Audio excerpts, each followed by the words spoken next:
Hi అండి. Good morning. అందరూ tiffin చేసేసారా? మాదైతే ఇడ్లీ అండి. కొంతమందికి ఏంటంటే ఇడ్లీ తీసేటప్పుడు విరిగిపోతూ ఉంటాయనండి. ముక్కలయిపోయినట్టు అంత నీట్‌గా రావనమాట. అలా ఎందుకైతాయంటే వేడి మీద తీసేస్తారు. అలా వేడి మీద తీయకూడదండి. కొంచెం బయటికి తీసిన తర్వాత ఒక 2 సెకండ్లు అన్నా ఆగి తర్వాత తీయండి. ఇడ్లీ నీట్‌గా వస్తాయి. అలానే మనం ఏ గరిటెతో అయితే ఇడ్లీ తీస్తామో దాన్ని కొంచెం తడుపుకోవాలనమాట. అలా తడుపుకుంటే ఏంటంటే అటు గరిటెకి అంటుకోకుండా, అలానే రేక్‌కి అంటుకోకుండా నీట్‌గా అయితే వచ్చేస్తాయన్నమాట ఇడ్లీలు. అలానే రేకులకు కూడా మనం ఆయిల్ అప్లై చేస్తాం కదండీ! ఆయిల్ బదులుగా నెయ్యిని రాసుకోండి. నెయ్యిని రాస్తే ఏమైతదంటే కొంచెం టేస్ట్ అనేది బావుంటుంది.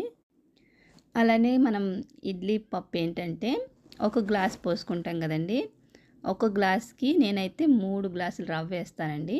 మీకు ఇంకా మెత్తగా తినాలనుకుంటే 2 గ్లాసులే వేసుకోండి రవ్వ. ఒక గ్లాసు పప్పుకి 2 గ్లాసులు రవ్వేసుకుంటే మెత్తగా దూదుల్లాగా వస్తాయన్నమాట. నేనైతే 3 వేస్తానండి. ఒక్కొక్కసారి 2 వేస్తాను. ఒక్కొక్కసారి 3 అలా మన ఇష్టం అనమాట.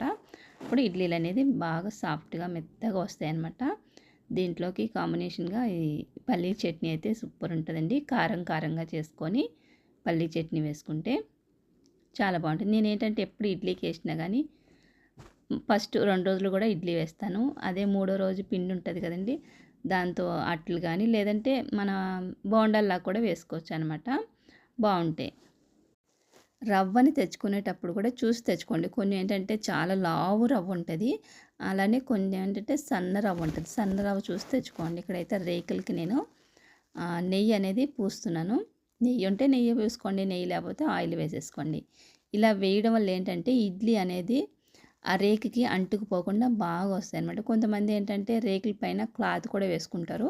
అది కూడా బెటరే బావుంటది. ఈ రేకుకి ఎంతైతే మనం క్లాత్ కావాలో అంత క్లాత్ కట్ చేసుకొని కూడా మనం రేకు అంటుకోకుండా క్లాత్ పైన ఏస్తాం కాబట్టి నీట్‌గా ఉంటాయన్నమాట. ఇంకా రేకులనేది ఎక్కువ మనం కడగక్కర్లేదనమాట అలా క్లాత్ వేసినా గానీ.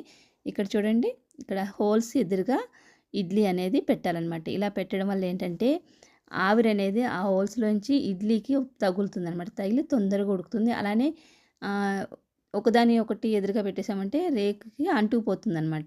కిందుండే ఇడ్లీ రేకుకి అంటుకుపోతుంది. అదొకటి చూసుకోండి. వీడియో నచ్చితే లైక్ చేయండి. Thanks for watching.